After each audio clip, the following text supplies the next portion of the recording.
दोस्तों जब भी बेहतरीन वेब सीरीज की लिस्ट बनेगी डेली क्राइम का नाम उसमें जरूर आएगा।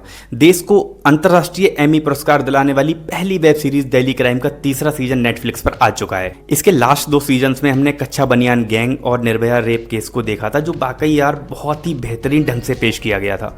इस सीरीज के मेकर्स ने एक अलग ही स्टैंडर्ड सेट किया लोगों के माइंड में, एंड वेब सीरीज को लेकर जो उत्सुकता है लोगों के अंदर वो कहीं ना कहीं डेली क्राइम देखने के बाद और ज़्यादा बढ़ गई।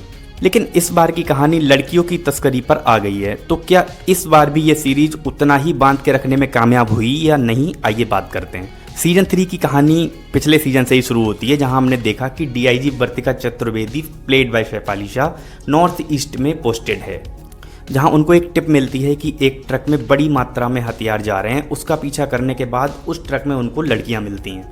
इन कम उम्र की लड़कियों को नौकरी दिलाने के नाम पर इनको दिल्ली से हरियाणा ले जाया जाता था बेचने के लिए। ऐसे में वर्तिका वापस दिल्ली पहुंचती है और अपनी टास्क फोर्स के साथ केस सुलझाने में जुट जाती है। अब इस तस्करी के तार कितने दूर तक फैले हैं एंड इसका मास्टरमाइंड कौन है जो इस रैकेट को लीड कर रहा है, बड़ी दीदी कौन है, ये सब जानने के लिए आपको ये सीरीज देखनी होगी नेटफ्लिक्स पर, जिसके केवल 6 एपिसोड हैं, जिनकी लेंथ 45 मिनट से 1 घंटे के आसपास है। तो क्या इस सीरीज़ को देखने में मुझे मज़ा आया? तो हाँ, मुझे ये मिक्स सीरीज़ लगी, क्योंकि बहुत ही ज़्यादा रियलिस्टिक है अपने पुराने दोनों सीजन्स की तरह। लेकिन इस बार जो इन्वेस्टिगेशन है उसमें पहले जैसा माहौल देखने को नहीं मिला, जिससे मैं काफ़ी ज़्यादा निराश हूँ। एंड पूरी सीरीज़ में कहीं पर भी ऐसा कोई सस्पेंस नहीं है कि यार जिसे देखकर हम चौंक जाएं कि ये कैसे हो गया। इसकी तो उम्मीद ही नहीं की थी हमने सीरीज़ में। वर्तिका की टीम इस बार सारे अपराधियों को इशारे में ढूंढती हुई चली जा रही है, जो बिल्कुल ऑड लगा मुझे, क्योंकि लास्ट सीजन में जब हमने देखा था निर्भया रेप केस दिखाया था, उसमें मतलब इतना रियलिस्टिक एंड इतना बांध के रखा था कि इन्वेस्टिगेशन चल रही है, उसमें हम अपने आप को विजुअलाइज कर रहे हैं।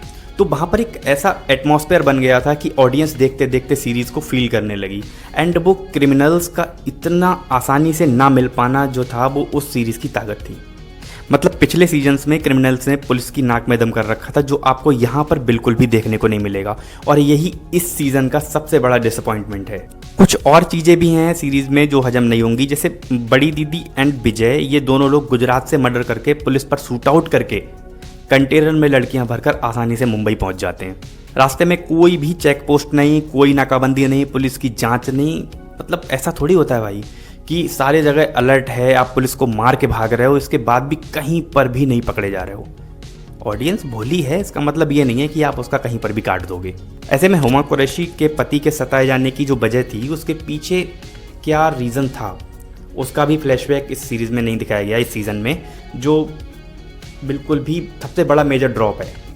वहीं रसिका दुग्गल और राजेश तेलंग का भी काम अच्छा है, एंड ये सब नेचुरल एक्टर हैं यार। इनका ना हर वेब सीरीज़ में एक अलग ही एक्टिंग रहती है, जिसको हम कभी भी जस्टिफाई नहीं कर सकते, ना ही जज कर सकते हैं, क्योंकि हमेशा से इनका एक जो काम है सीरीज़ में वो बहुत ही अच्छा रहता है। तो ओवरऑल डेली क्राइम अपने पुराने सीजन्स की वजह से देखी जा सकती है, लेकिन सीजन 3 वैसा जस्टिस नहीं कर पाया जैसा हम एक्सपेक्ट कर रहे थे कि सीरीज़ में बहुत ही ज़्यादा एक क्राइम देखने को मिलने वाला है और बहुत ही ज़्यादा एंटिसिपेटेड होगी। ऐसा कुछ भी नहीं है।